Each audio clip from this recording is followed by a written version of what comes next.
that's the President and his cabinet are completely committed to fighting corruption.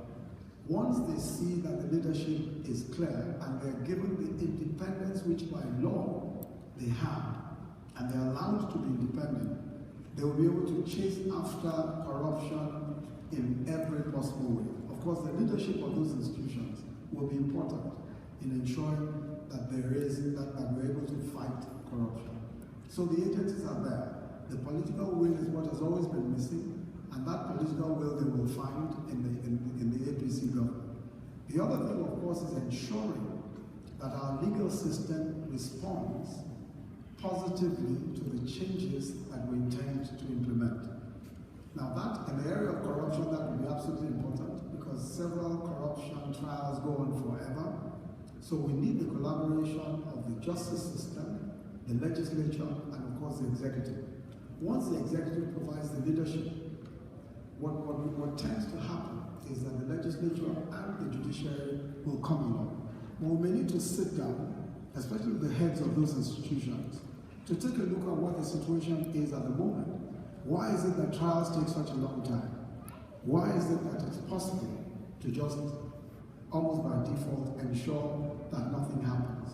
And that affects not just corruption trials, but it also affects civil trials. So people who want to invest in Nigeria want to know that if I have a problem with my investment, how long is it going to take to resolve the problem in the courts? That we must do. Fortunately, I have a little experience with that, having run the administration of justice in Lagos as Attorney General.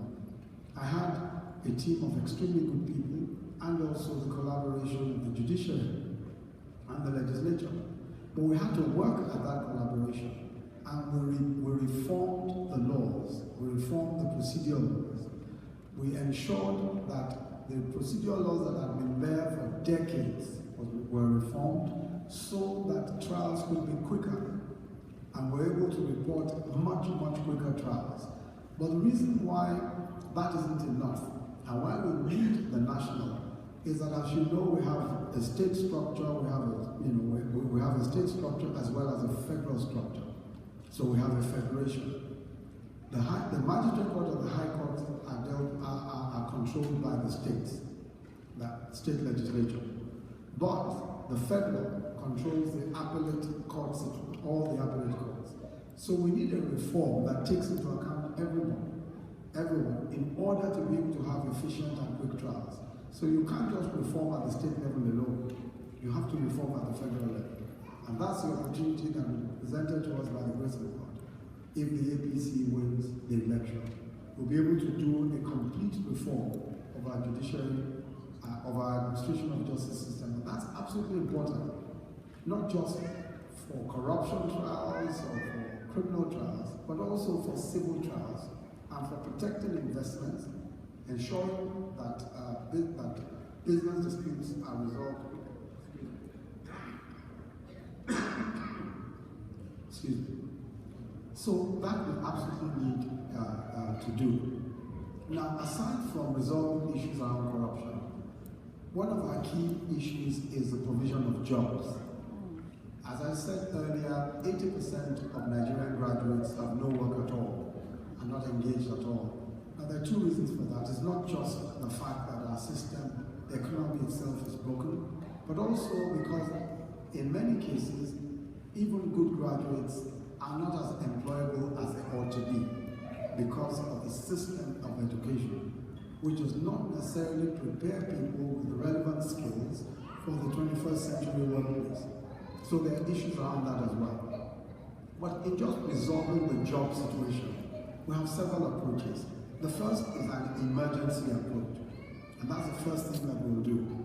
We believe that government must create some jobs in the short term, and that each state, backed by the federal government, must create a minimum of 20,000 jobs in order to stem the tide that we're experiencing at the moment.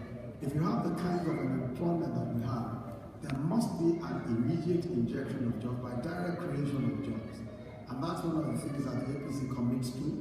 And the federal government will back the states to create 20,000 jobs per state as an emergency measure for job creation. But after that, we intend to look at how to ensure that industry is able to create jobs. Part of the problem with that is power, and I'll come to power maybe later on.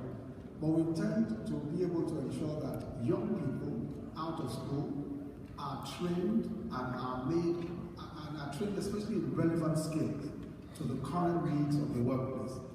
Outsourcing is a big issue with the APC. We believe that Nigeria can be an outsourcing hub for Africa in the way that India has become an outsourcing hub. These days, when you pick up your phone and you want to book a flight, Virgin Atlantic or British Airways, you hear India at the other end of the line. Of course, India is an Indian.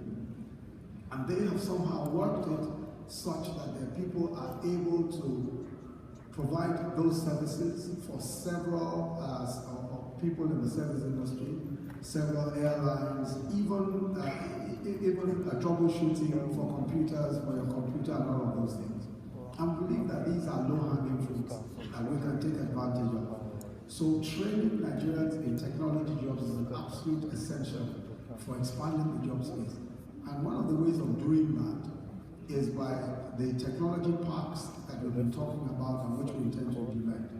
We think that we can put in place technology parks in several different zones, several different states in Nigeria.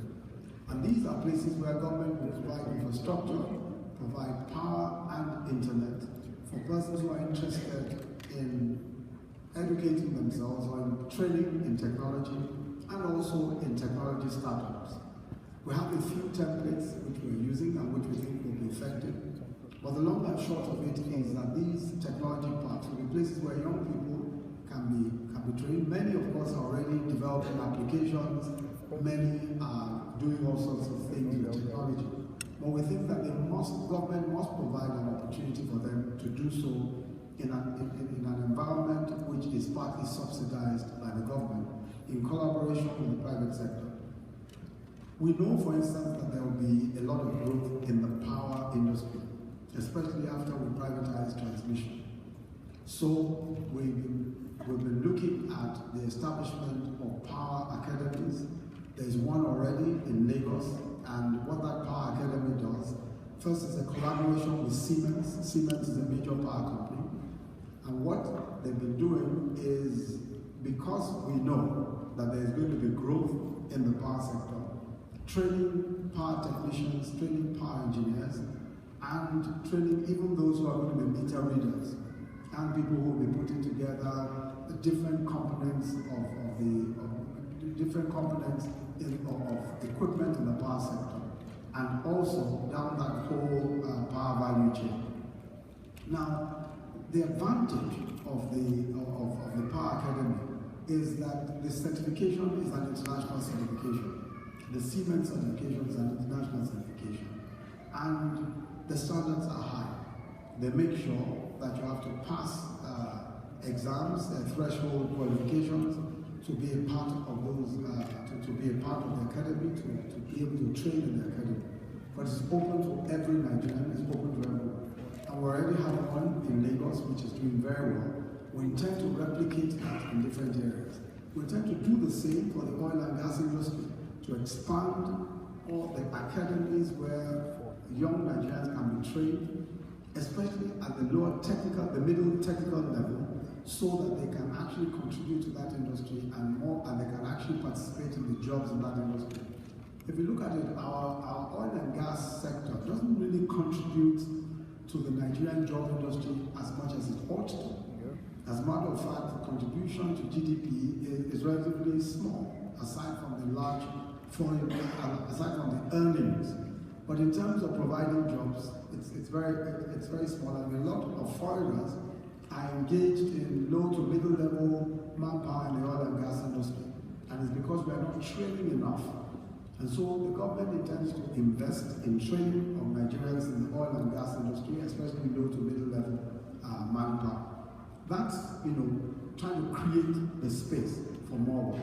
But agriculture is also a big area for diversifying, but more importantly, for creating jobs also. Now, what has happened in agriculture is that there's been a huge amount of focus in trying to do some commercial agriculture. But if you look at the figures, the actual contribution of agriculture to GDP has been dropping. In fact, from 2010 to now, it stood about 24% in 2010. Now it's down to about 22%. And it seems to be dropping. The reason is that we are not focusing on small holdings, and we don't have a deliberate design to make our country self-sufficient in production, especially of those types of produce that we're already spending so much money on. Nigeria spends close to over 2.2 billion now on importation of rice, 2.2 billion US dollars on importation of rice. Wheat is almost double that. Now, if you're importing rice, and this is Thailand rice, Indian rice, and some Vietnamese rice as well. So these countries are producing this rice, and Nigeria is a recipient of the rice. But Nigeria can very easily produce enough rice to be able to replace all of this rice. But how do you do it? How do these countries do it? How did Thailand do it?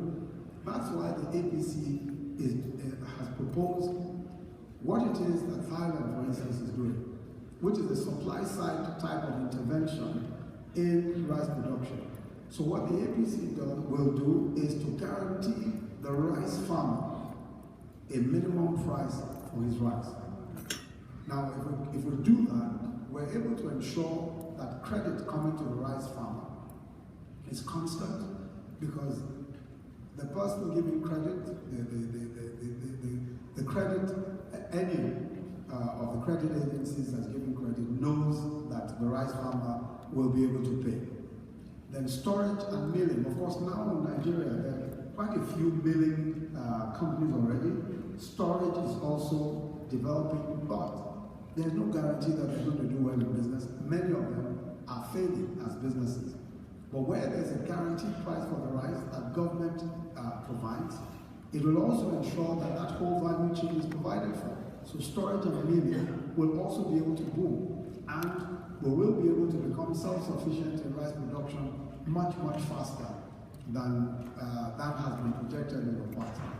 So that kind of intervention is absolutely important, and it will also ensure that more people come into farming, because that you farm, government pays type of thing we're going to do for certain other types of produce as we identify strategic produce that is relevant and be useful, not only in stemming our foreign, the depletion of our foreign reserves, but also in creating jobs and adding real value to the economy. So agriculture is going to be very important for us in creating jobs and diversifying and finding opportunities for replacing, for ensuring that we're not spending so much in terms of our foreign exchange, and we can use our foreign exchange for other useful things. So those are some of the ideas that we have with respect to job creation. I come to the question of the empty treasury. I think that by and large, the first thing is, of course, as I've said, to stem the tide of corruption. If our foreign earnings are managed well, even what we have is managed well, we can actually begin to increase our external reserves. But you also understand that the reason why our currency has been devalued, the reason why our currency continues to fall, is because of the depletion of our external reserves. And the reason why external reserves is being depleted the way it's being depleted is because of the total lack of accountability and total lack of transparency. I'll give you an example. About 2010, it was possible for our external reserves to improve much more, and especially for money going to the Federation account, which is money that is supposed to be shared by the federal government and the states to increase. This is because a lot of what we make from crude oil sales goes directly to the Federation account, and all of our joint venture production, our own portion of it also goes to the Federation account.